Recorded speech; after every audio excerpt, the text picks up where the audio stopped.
जरा सोचिए, एक लड़का जो दिन भर शहर की गलियों में साइकिल पर खाना पहुंचाता है, धूप में पसीना बहाता है, बारिश में भीगता है और रात को थकी आंखों से किताबें पढ़ता है।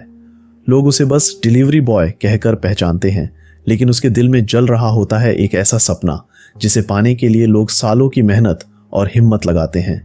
ये कहानी है उस शख्स की जिसने स्विगी की ऑन रेंज टी शर्ट से शुरू करके सरकारी अफसर की चमचमाती कुर्सी तक का सफर तय किया और बन गया डिप्टी कलेक्टर। जी हाँ दोस्तों, आज की ये कहानी हमें ये सिखाएगी कि कैसे एक साधारण लड़के ने असाधारण सपने को सच कर दिखाया।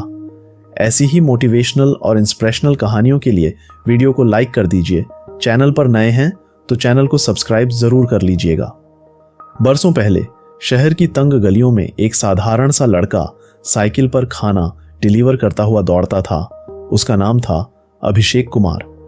रोजाना सुबह से रात तक स्विगी की ऑरेंज टी शर्ट पहने धूप, बारिश और ट्रैफिक के बीच वो मुस्कुराकर ग्राहकों तक ऑर्डर पहुंचाता। किसी को लगता यही उसका जीवन है, लेकिन अभिषेक के सपनों की उड़ान इससे कहीं आगे थी। ऑन ऑर्डर डिलीवर करते वक्त उसकी जेब में हमेशा एक छोटी सी डायरी होती जिसमें वो अपने सपनों और पढ़ाई के टारगेट लिखता।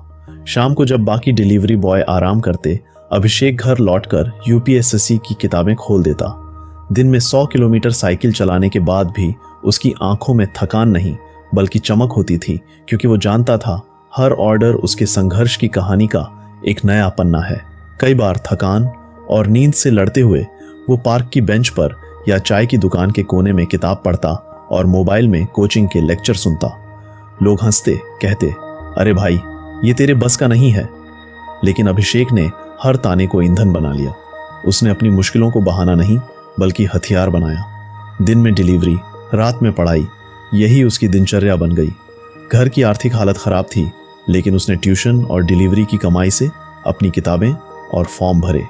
3 साल की इस आग जैसी मेहनत के बाद नतीजे का दिन आया।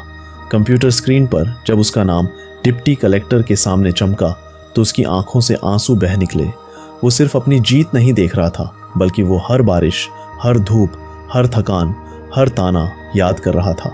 आज अभिषेक जिस ऑफिस में डिप्टी कलेक्टर की कुर्सी पर बैठता है, वहीं कभी खाना डिलीवर करने आता था। उसकी कहानी सिर्फ एक सफर नहीं, बल्कि ये सबूत है कि अगर सपनों में दम है और मेहनत में आग है तो कोई भी मंजिल दूर नहीं। स्विगी की साइकिल से लेकर प्रशासन की गाड़ी तक उसने ये साबित कर दिया, कोशिश करने वालों की कभी हार नहीं होती। आइए जानते हैं इस कहानी से हम क्या सीख सकते हैं। इस कहानी से हम सीख सकते हैं कि सपनों की कोई सीमा नहीं होती। चाहे आप किसी भी परिस्थिति में हो, आपके सपने आपके मेहनत से बड़े हो सकते हैं। ध्यान रहे, मुश्किलें बहाने नहीं, मौके हैं। अभिषेक ने आर्थिक तंगी, लंबा काम और थकान को बहाना नहीं बनाया, बल्कि उन्हें अपनी ताकत में बदला।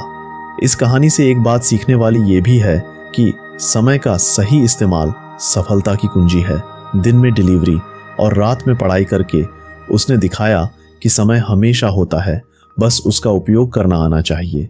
अगर आपको कोई ताना दे तो उन तानों को मोटिवेशन में बदलो। दूसरों की नकारात्मक बातें आपके लिए ऊर्जा बन सकती हैं अगर आप उन्हें सही तरीके से लें। और एक बात हमेशा याद रखें, लगातार मेहनत चमत्कार करती है। 3 साल की लगातार कोशिशों ने अभिषेक को वहां पहुंचाया जहां कई लोग सिर्फ सपने देखते हैं। अपने लक्ष्य के प्रति ईमानदार रहो। हर दिन की मेहनत तभी रंग लाती है जब आप अपने मकसद के प्रति सच्चे होते हैं। इस कहानी के बारे में आपकी क्या राय है, हमें कमेंट बॉक्स में जरूर बताइएगा। चैनल पर नए हैं तो ऐसी ही मोटिवेशनल कहानियों के लिए चैनल को सब्सक्राइब जरूर कर लीजिएगा।